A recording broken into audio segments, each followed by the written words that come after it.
quero ir com vocês ao texto da palavra de Deus, texto de hoje, em 2 Crônicas, capítulo 7, versículo 14. 2 Crônicas, talvez um dos textos mais conhecidos da Bíblia, e eu estou falando, uns dos textos, eu não estou falando que é o texto mais conhecido, mas esse é um texto super conhecido. 2 Crônicas 7, 14. Olha o que a palavra de Deus diz. Então, se o meu povo, que pertence somente a mim, se arrepender, abandonar os seus pecados e orar a mim, eu os ouvirei do céu, perdoarei os seus pecados e sararei a sua terra. E se meu povo, que pertence somente a mim, se arrepender, em outras traduções fala se humilhar. Eu gosto dessas traduções, às vezes há uma diferença de uma frase, de uma palavra, de alguma coisa assim, mas no final representa, significa a mesma coisa. Eu quero aqui compartilhar com você acerca dessa palavra. Um dos textos muito comentado também essa semana, mas essa palavra não tem nada a ver com os comentários dessa semana com esse texto.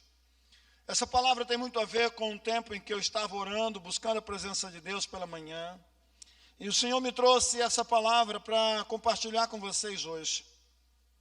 E eu estava automaticamente colocando a minha própria vida diante de Deus, e fui levado a esse texto de 2 Crônicas, onde Deus fala que ouve a nossa oração, que escuta a nossa oração, que está pronto para agir em nossa vida, que está pronto para operar em nós, para perdoar os nossos pecados, desde que a gente tome algumas posições, desde que a gente se coloque na presença de Deus de forma como nós devemos nos colocar. Agora o texto de 2 Crônicas, no capítulo 7, ele não se resume ao versículo 14, é lógico, o versículo 14 é só um versículo, tem um contexto por trás disso. E qual é o contexto? Onde Deus aparece para Salomão e traz essa palavra para ele, essa revelação. O contexto está quando Davi desejou construir um templo, mas Davi foi um homem de guerra e Deus disse para Davi, o seu coração, a sua intenção é boa, mas você não vai construir esse templo, porque você derramou muito sangue. Quem vai construir esse templo vai ser teu filho, teu sucessor, vai ser Salomão. E Salomão então gasta muito tempo, alguns anos, construindo o templo. E chegou o tempo onde ele terminou esse templo e resolveu fazer a consagração daquele templo a Deus. A festa foi muito grande, a festa foi extraordinária. Vamos lá para o versículo 1, só para a igreja entrar dentro do contexto. Olha o texto. Quando Salomão terminou a oração, desceu fogo do céu e queimou completamente os animais oferecidos em sacrifício e outros sacrifícios que tinham sido oferecidos, e a glória do Senhor encheu o templo. Versículo 2, vai até o versículo. E por causa dessa luz, os sacerdotes não puderam entrar no templo. E ao verem o fogo descer, a glória do Senhor encheu o templo. Todos os israelitas que estavam ali no pátio se ajoelharam, encostaram o rosto no chão. Eles adoraram a Deus e louvaram, dizendo: louvem a Deus o Senhor, porque Ele é bom, porque o seu amor dura para sempre. Então o rei e todo o povo ofereceu sacrifícios ao Senhor. Interessante, para um pouquinho. Então o rei e todo o povo ofereceu o quê? Diga sacrifícios. Diga sacrifícios. Ofereceram sacrifícios ao Senhor. Vamos lá, versículo 5. Salomão ofereceu em sacrifício. Olha que festa, não foi nada pequeno aqui. Salomão ofereceu em sacrifício 22 mil bois. Dá para pensar nessa quantia? 22 mil bois. Dá para pensar nessa quantia? É muita coisa, não foi nada pequeno, foi algo tão grande para marcar a história dessa consagração. Mas não foi só 22 mil bois, 120 mil ovelhas. 120 mil ovelhas. Que festaça! E era uma festa onde eles ofereciam sacrifício, havia sacrifício que era oferecido, e os sacerdotes, depois famílias podiam também participar do alimento desses sacrifícios. Mas diz que assim, 120 mil ovelhas, assim um rei e o povo dedicou o templo ao serviço de Deus. Diga: templo ao serviço de Deus. Diga mais uma vez: o templo ao serviço de Deus. Ok. Aí acaba tudo, acabou as festas, acabou o sacrifício. A glória do Senhor se revelou de maneira muito forte. A glória do Senhor, como nós vimos no texto, pode ir lá para o 14. Como nós ouvimos no texto, a glória do Senhor veio, os sacerdotes, quem estava dentro do templo, a glória do Senhor foi tão forte dentro do templo, veio uma coluna de fumaça, a glória de Deus tomou conta do templo, que diz que alguns não conseguiam nem ficar em pé. As estruturas desses homens não eram suficientes para aguentar o poder. Eles se rendiam frente ao poder de Deus que se manifestou no dia da consagração desse templo. Mas não tem nenhuma promessa, não tem nenhuma voz. Deus não fala através dos sacerdotes, Deus não fala através dos profetas nesse tempo, no tempo da consagração. Salomão vai para casa, depois de celebrar a festa de consagração. E aí, enquanto ele está dormindo, Deus aparece para Salomão e traz para ele uma revelação. Deus começa a falar com Salomão: Salomão, você construiu esse templo, você dedicou esse templo, você ofereceu sacrifícios nesse templo, consagrando a mim, e eu resolvi aceitar seu sacrifício. Eu resolvi separar esse templo, eu resolvi separar esse lugar como lugar aonde eu vou me manifestar e falar com o meu povo. E através desse lugar, eu vou ouvir a oração de vocês, desde que. E aí ele começa a dar algumas condições, ele começa a falar quais seriam as posturas que esse povo deveria ter. Mas, meu querido, o que eu quero destacar aqui é que, embora Deus tenha aceitado o sacrifício da consagração daquele templo, Deus tem escolhido o templo de Jerusalém como lugar aonde o povo deveria orar, buscar a sua presença, e ele falar ao povo e se manifestar ao povo através de tudo o que aconteceria naquele tempo. O que Deus realmente me traz aqui é que Deus quer se manifestar além das quatro paredes. O que eu vejo aqui é que para Deus importa muito mais um templo de adoração. Para Deus importa muito mais um templo espiritual. Para Deus importa muito mais o nosso coração e como nós vamos nos colocar na sua presença, do que um templo necessariamente físico. E eu vejo Jesus falar sobre isso. E quando eu fui falar ou pensar a respeito do que Jesus fala sobre o templo, eu encontrei alguma coisa em João capítulo 2, versículo 19 até o versículo 22. Olha o que Jesus fala sobre isso, sobre o templo. Eu gosto muito disso aqui. Jesus respondeu e disse: derribai esse templo e em 3 dias o levantarei. Jesus estava evangelizando no templo. havia algumas pessoas ali para pegar Jesus em alguma palavra. E Jesus chega, inclusive foi uma das acusações que levantaram quando Jesus estava diante dos seus acusadores. Alguns acusadores disseram: ele falou que se derrubasse o templo. Isso, por exemplo, foi uma acusação diante do sumo sacerdote Caifás. Quando Jesus foi levado para frente do sumo sacerdote, o sumo sacerdote perguntou quais seriam as acusações. E aí alguns chegaram e falaram: olha, ele falou que se derrubasse o templo em 3 dias ele construiria. Mas não era nenhum argumento muito poderoso para levar alguém à morte. Quando é perguntado, o sumo sacerdote pergunta para Jesus: é verdade essas acusações? Jesus não vê nada que possa potencializar uma condenação. Jesus se silencia, não responde.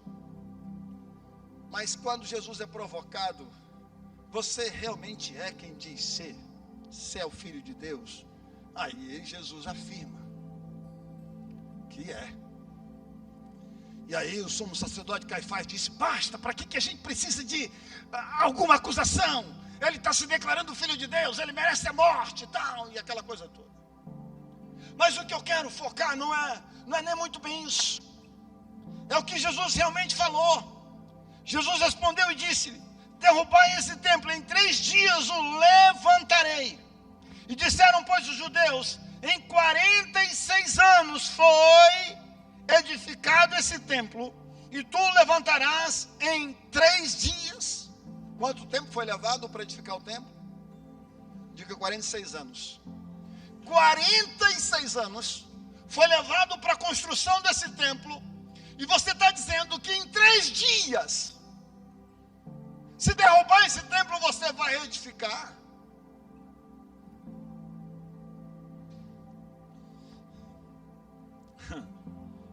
Mas ele falava do templo do seu corpo.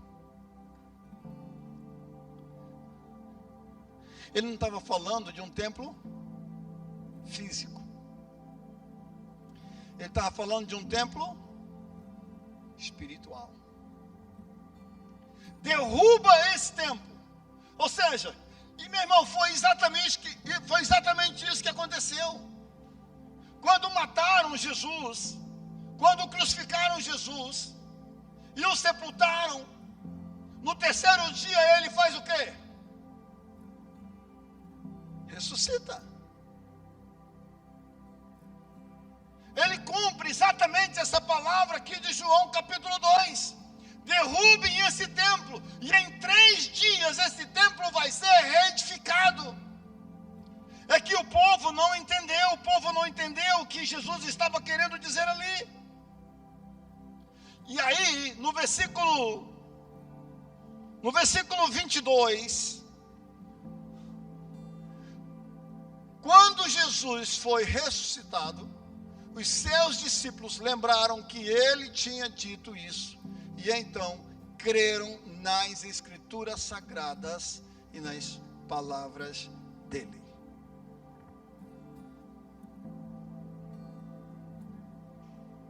Depois que Jesus ressuscitou, aí eles acreditaram na palavra dele.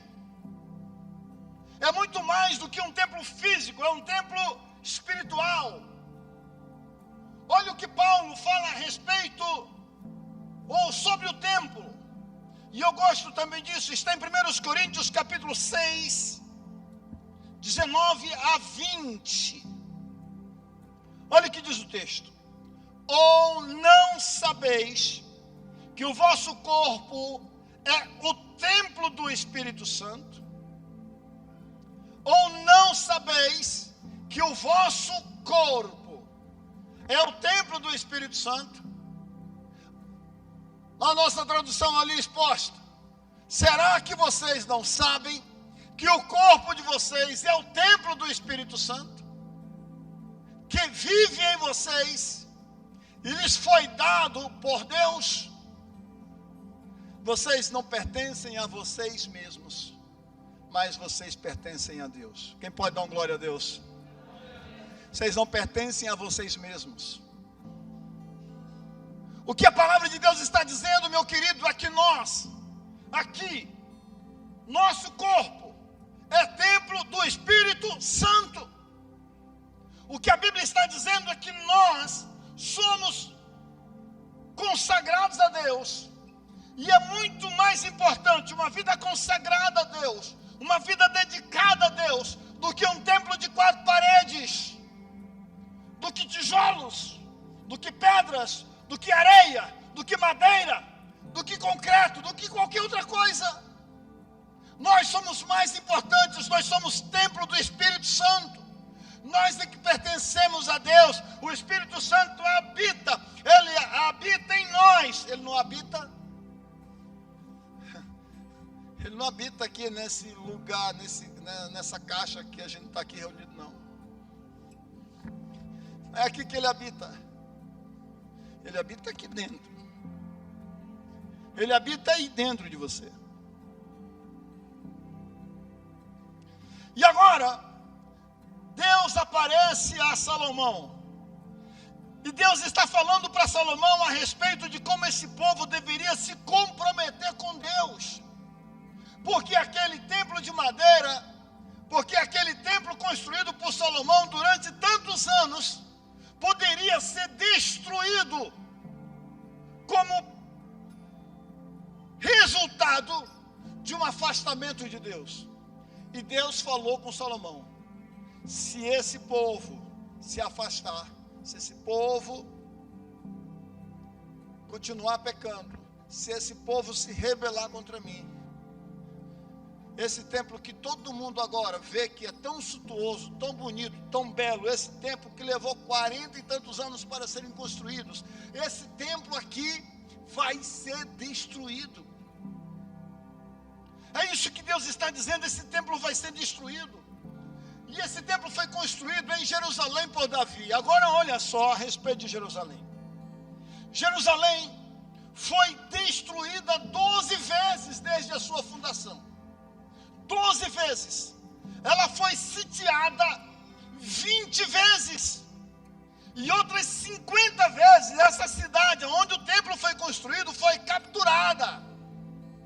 Ou seja, quantos ataques Jerusalém teve? E aí agora vamos ao processo.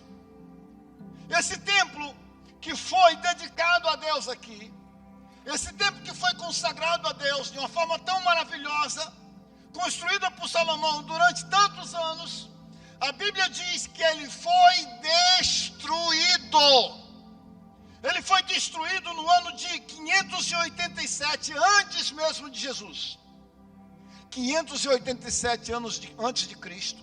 Esse templo que nós acabamos de falar, que foi consagrado, dedicado, que gastou 22 mil bois, que gastou mais de 100 mil ovelhas, que gastaram dias, aonde Salomão fez uma oração, e Salomão fez uma oração tão bonita: Deus, se esse povo se afastar, se esse povo se arrepender, se pecar, se esse povo se arrepender com suas mãos voltadas para esse templo e orar, e confessar seus pecados, Senhor, ouve do céu. Se o inimigo atacar Jerusalém, levar cativo, e eles lá no cativeiro orar, voltado para Jerusalém, Senhor, ouve do céu. E uma das experiências, por exemplo, foi Daniel. Quando Daniel foi levado lá para a Babilônia, lá por Nabucodonosor, quando ele estava no cativeiro, Daniel por 3 vezes por dia abria a janela e, voltado para Jerusalém, em direção ao templo, ele orava.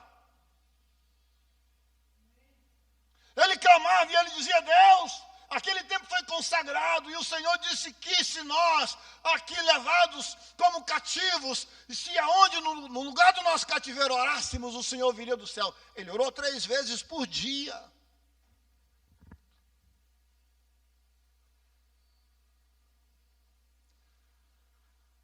E aí, com muito esforço, depois da destruição desse templo de Jerusalém, Aí Deus usa Zorobabel, Deus usa Neemias, Deus usa Esdras, Deus usa outros homens e reconstrói aquele templo, destruído por Nabucodonosor.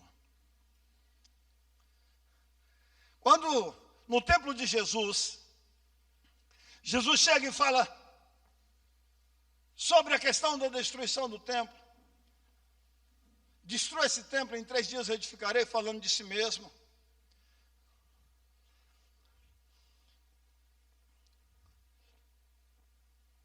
Houve um momento da crucificação onde eu acho interessante isso. Jesus estava diante de Pilatos, ele querendo soltar Barrabás. Aliás, o povo querendo soltar Barrabás e Pilatos tentando, sem entender o porquê isso, até tentando, se esforçando para libertar Cristo. Pilatos pergunta: o que eu vou fazer então com esse Jesus chamado Cristo? O que eu vou fazer com esse rei de vocês? E aí o povo gritava, levado pelo alvoroço dos próprios sacerdotes: crucifica-o, crucifica-o. E aí Pilatos: mas eu não vejo nesse homem mal algum, crucifica-o.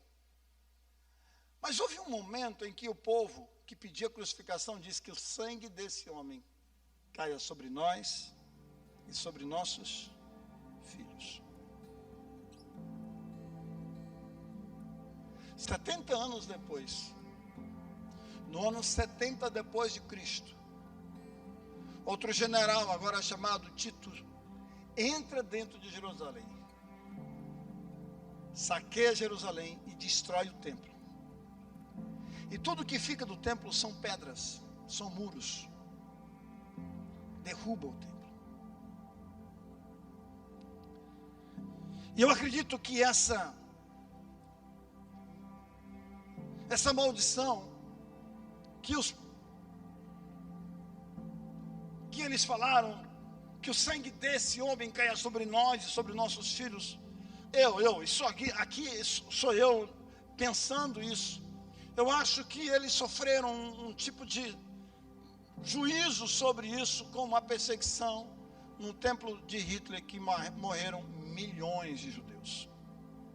Eu acredito que tem muito a ver com esse tipo de comportamento deles, em chamarem essa maldição para si. Mas o que eu quero falar sobre o templo é porque eu estou tendo e vendo a necessidade de entrar dentro do texto de Crônicas 7,14, dentro daquilo que eu entendo que Jesus fala que é o mais importante. Volta lá para o 14 de Crônicas 7. Se eu sou o templo espiritual, se eu sou o lugar da habitação de Deus, se eu devo então zelar literalmente por essa presença do Espírito Santo, de Deus dentro de mim. Agora, há três coisas importantes que a Bíblia fala a respeito de como eu devo me comportar como templo, como habitação. Primeiro diz que eu sou reconhecido como povo que o chama pelo nome. Então, o meu povo que pertence somente a mim. Em outra tradução, então, meu povo que se chama pelo meu nome. Ou seja, eu pertenço, eu tenho consciência de a quem eu pertenço a Deus. Eu levo o nome de Deus. Eu sou reconhecido como filho de Deus. Agora, eu preciso entender que eu preciso ter algumas coisas em mim para receber a atenção de Deus. Quais são essas três coisas? A primeira coisa que o texto aponta é que nós precisamos ser humildes. Ter a humildade para reconhecer a grandeza de Deus. Meu irmão, Só reconhece a grandeza de Deus quem é humilde. Só entende que necessita de Deus quem entende que a sua impotência. Quando Jesus fala a respeito disso, Jesus diz algo interessante: os sãos não necessitam de médico. Quem é que necessita de médico? Quem é que necessita de médico? Quem está doente. E Jesus diz: eu não vim chamar os justos, eu vim chamar foi pecadores. Eu não vim chamar justos, eu vim chamar pecadores. Eu não vim para salvar justos, eu vim para salvar pecadores. Eu não vim para redimir justos, eu vim para redimir pecadores. Meu irmão, quando a Bíblia diz, quando Deus diz aqui já em Crônicas 7, dizendo: se o meu povo que se chama pelo meu nome se humilhar, está dizendo que nós precisamos ter uma atitude clara de reconhecer a soberania de Deus, a grandeza de Deus, em face à nossa limitação, em face à nossa fraqueza.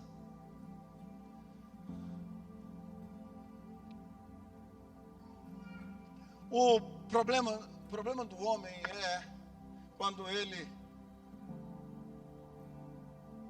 enche o seu coração de orgulho, de soberba, de autossuficiência, aonde ele acha que a vida dele pode ser conduzida por ele mesmo, da forma que ele quer, do jeito que ele quer. Ele não deve satisfação a ninguém. E alguns chegam ao absurdo de achar que não precisa nem mesmo de Deus na sua vida.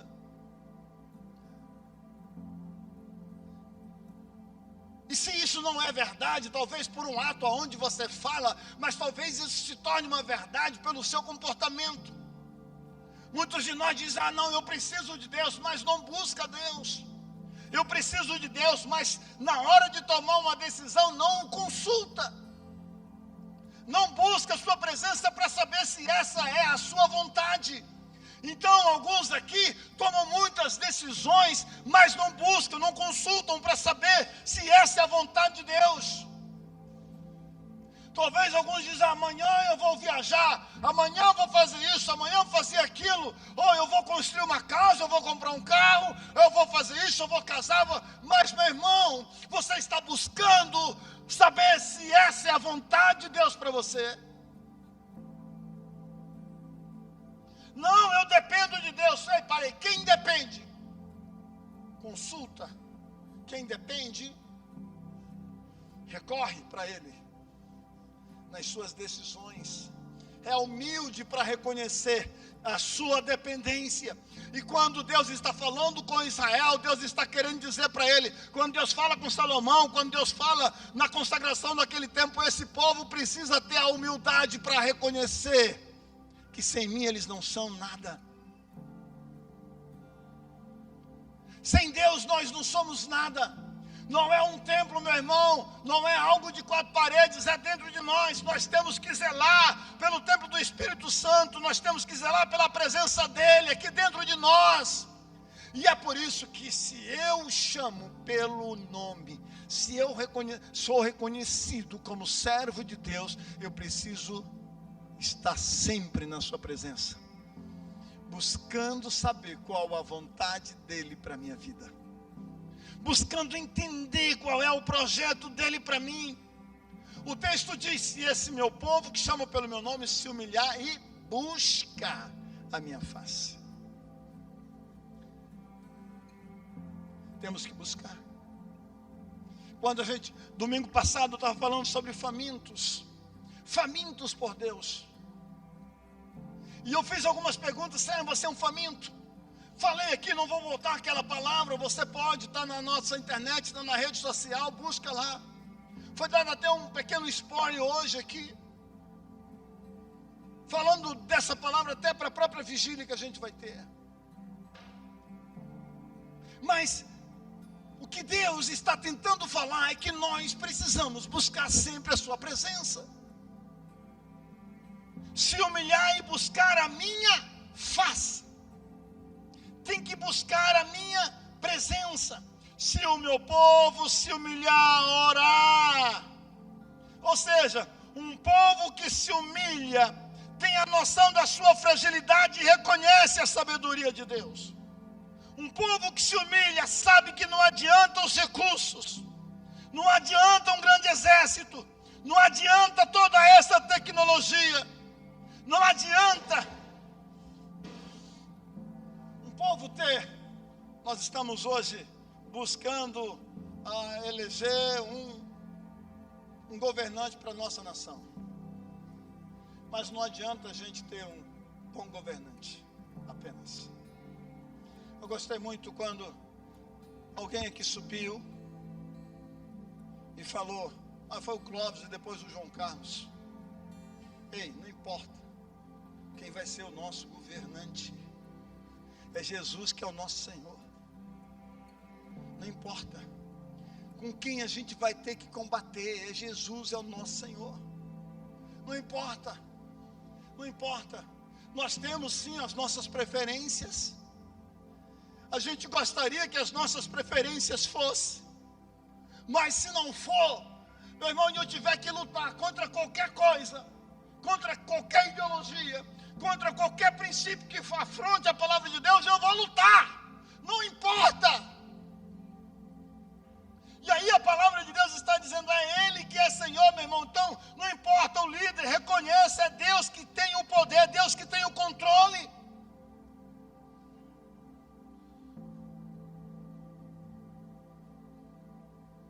E a verdade é que um povo, uma nação, ou um líder, que não reconhece a soberania de Deus, está sujeito a cair. Se você não reconhecer a soberania de Deus na sua vida, você está sujeito a cair. Se você não reconhecer o poder de Deus, a grandeza de Deus na sua vida, você está sujeito a cair. O governo de Deus é a única forma na nossa vida para nos manter em pé. Nós precisamos que essa soberania de Deus venha sobre nós, querido. E aí o texto fala que nós precisamos nos humilhar, orar, buscar a sua presença. O texto fala de até se arrepender dos seus pecados.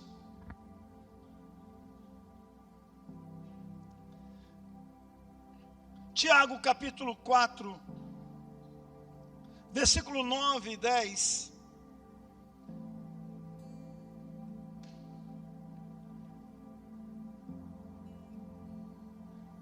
Há um pedido para que a gente tenha um tipo de comportamento interior. Fiquem tristes, gritem, chorem, mudem suas risadas em choro e a sua alegria em tristeza. Ei, para aí, isso aqui parece que o apóstolo está pedindo para a gente entrar num quadro de depressão e não sair mais dele. Porque a palavra é fiquem tristes, gritem e chorem. Parece que é um chamado para depressão. Mudem suas risadas em choro e a sua alegria em tristeza. Agora vai um pouco mais para frente. Humilhem-se. Aí ele muda a questão. Humilhem-se diante do Senhor e Ele os colocará numa posição de quê? De honra. Olha o que ele diz, humilhem-se diante do Senhor, reconheçam a soberania de Deus, e Ele vai colocar vocês num lugar de honra.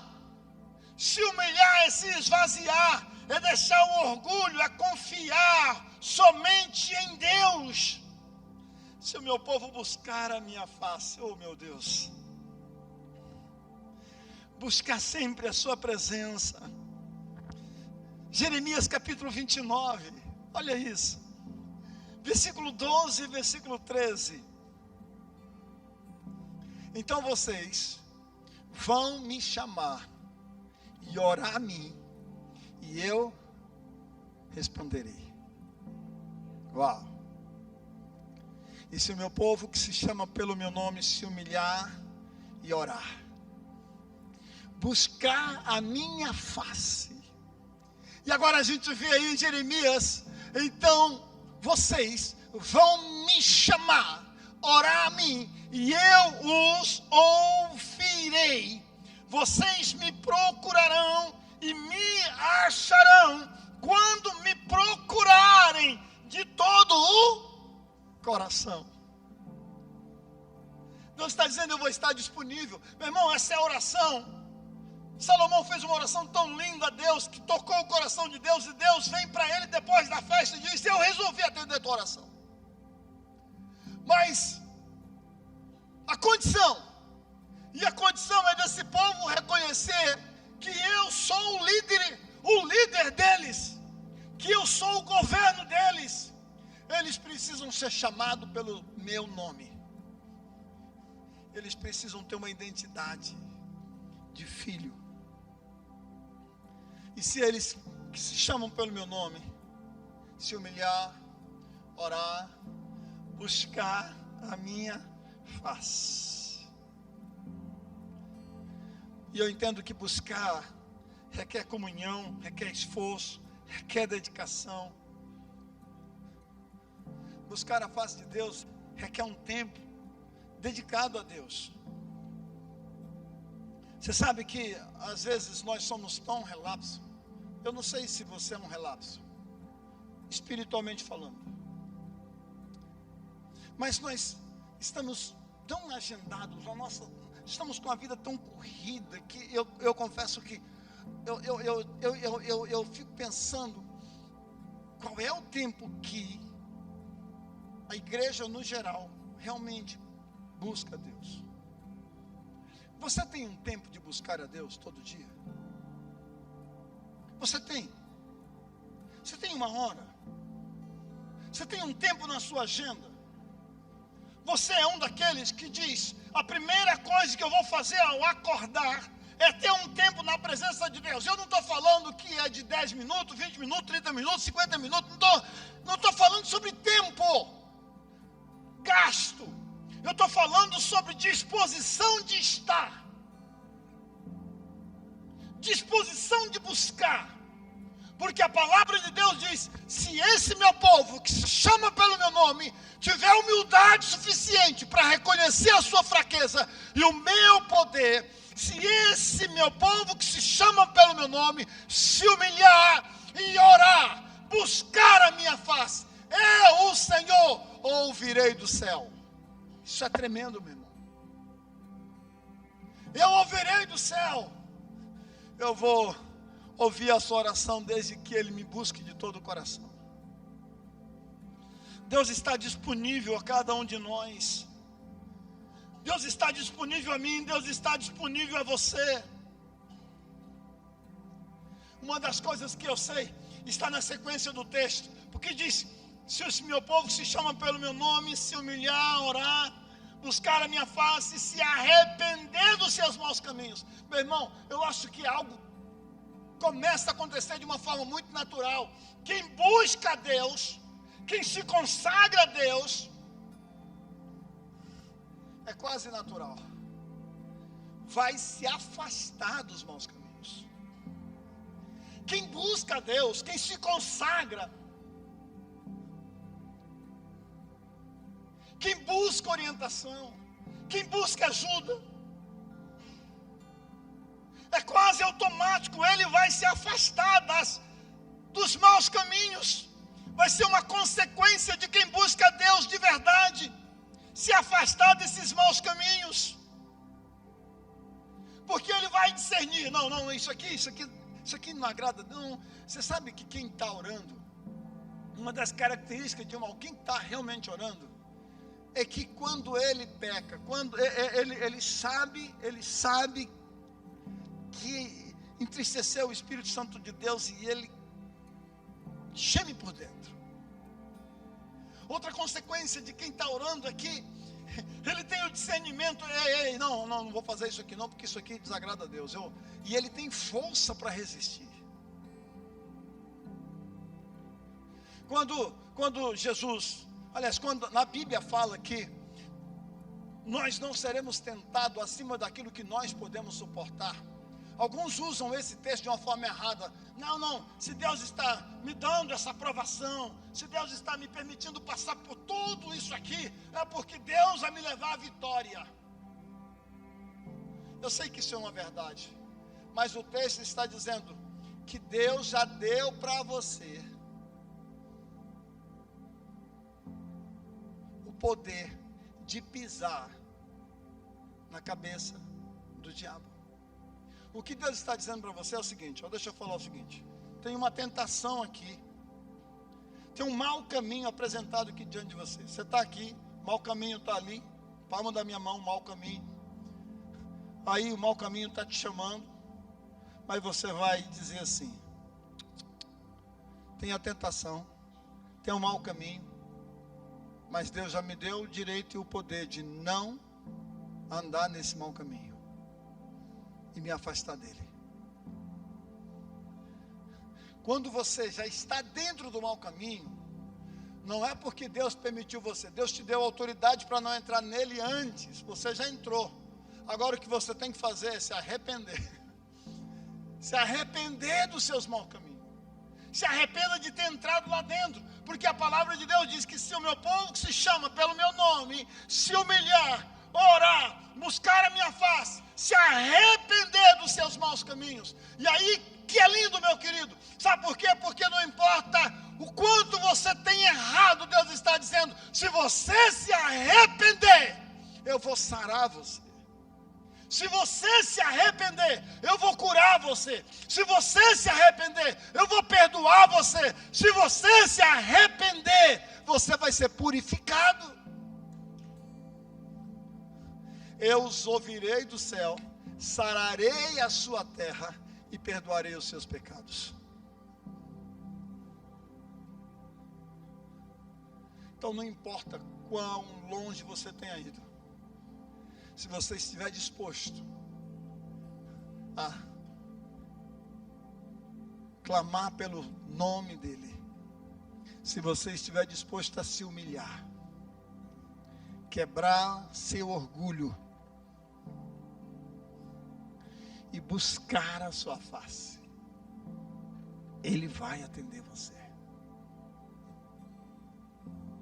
Irmão, isso aqui fala daquilo que é necessário para a gente como templo do Espírito Santo. E é verdade, todo dia nós somos tentados ao erro. E eu sei que muitos de nós não resistem a uma tentação diária.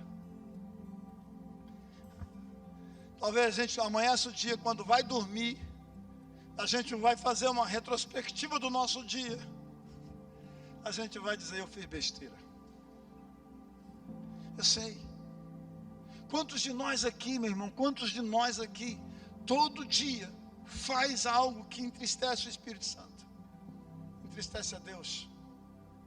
Há um caminho, arrependimento. Pastor, mas todo dia.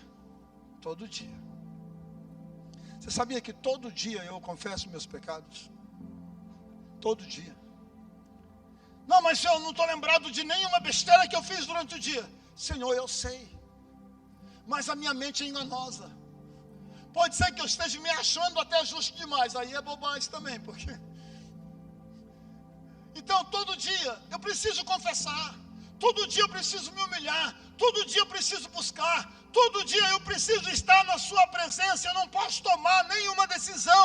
Eu não posso ir por nenhum caminho sem consultar a Deus e procurar saber se essa é a sua vontade.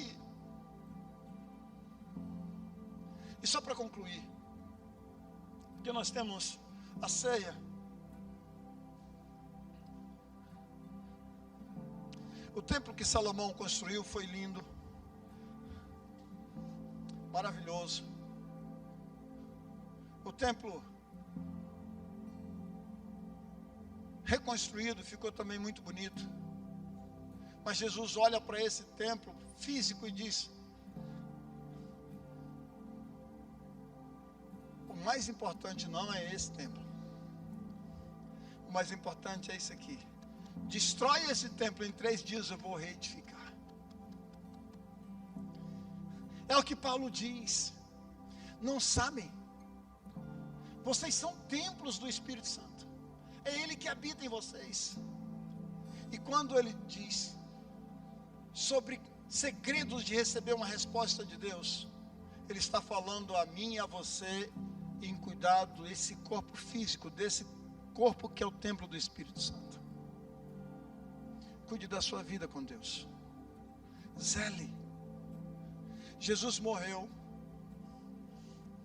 foi crucificado. Literalmente, como se estivesse tentando destruir o templo. Mas ao 3º dia ele ressuscita. E sabe o que vai acontecer com a gente? A morte pode chegar. Podem tentar destruir esse templo aqui. Da mesma forma como aconteceu com Jesus, vai acontecer com todos nós. Porque a Bíblia fala, meu irmão, que a vida de um homem agora tem um tempo específico. Mas haverá um dia que não importa o que destruiu esse templo, se foi a doença, se foi a velhice, ou se foi qualquer outro tipo de coisa, um dia todos que morreram ressuscitarão. Porque esse templo não pode ser derrubado. Esse templo não pode ser destruído. Destrói, ele edifica. A diferença é que alguns vão viver eternamente com Jesus e outros vão viver eternamente numa condenação. Mas você, que se chama pelo seu nome, você tem um destino diferente. Amém? Porque Jesus morreu por você.